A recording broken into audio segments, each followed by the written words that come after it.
Alors Alain Hamon, quand on a entendu ce matin Bernard Cazeneuve, qui semblait assez affirmatif sur l'implication de cet individu dans le meurtre de sa jeune femme, de cette jeune femme, depuis vous avez réussi à récolter des informations qui nous font mieux comprendre pourquoi il était si affirmatif.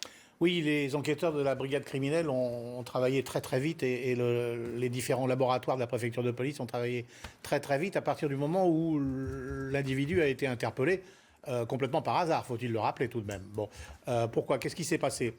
Il s'est passé que l'homme, visiblement, est allé à Villejuif et a voulu voler la voiture d'Aurélie Châtelain. Certainement pour avoir une voiture supplémentaire à la sienne, ou une voiture relais, ou une voiture différente de la sienne pour ne pas que la sienne soit repérée. Toujours est-il que les enquêteurs de la brigade criminelle imaginent qu'il a voulu voler sa voiture. Et là, ça s'est mal passé, à tel point qu'il a tiré 3 balles de 7,65 sur la jeune femme, 3 balles mortelles. Mais c'est aussi là qu'il s'est blessé à la jambe. Donc, de Villejuif, après avoir tué Aurélie Châtelain, il rentre chez lui dans son foyer d'étudiant du 13e arrondissement. Et là, il saigne tellement qu'il appelle le SAMU. Le SAMU intervient, on le met dans le fourgon du SAMU, on commence à le soigner.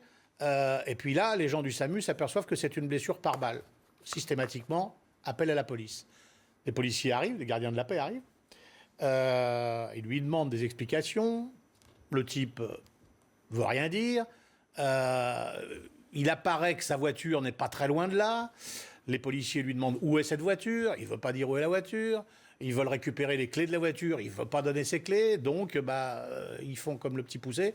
Ils remontent les traces de sang parce qu'il a beaucoup saigné. Et là, ils tombent sur la voiture et ils trouvent un premier arsenal, des billets où il avait noté, en effet, les adresses de plusieurs lieux de culte en proche banlieue parisienne. Et à partir de là, un 7,65, un pistolet automatique 7,65, qui a été saisi dans les deux arsenaux qui étaient dans la voiture et dans son logement. Un 7,65 est tout de suite passé à la balistique et les policiers s'aperçoivent que c'est le 7,65 qui a tiré sur Aurélie Châtelain. Et puis le laboratoire de criminalistique intervient aussi sur la voiture d'Aurélie Châtelain, ou plutôt ils étaient intervenus quand le corps d'Aurélie Châtelain a été découvert. Et là, il y a de l'ADN, et une de ces traces ADN correspond au suspect interpellé. Donc, il n'y a pas beaucoup de doute sur le fait que ce soit lui qui ait eu affaire à cette malheureuse jeune femme qui s'est trouvée au mauvais endroit, au mauvais moment.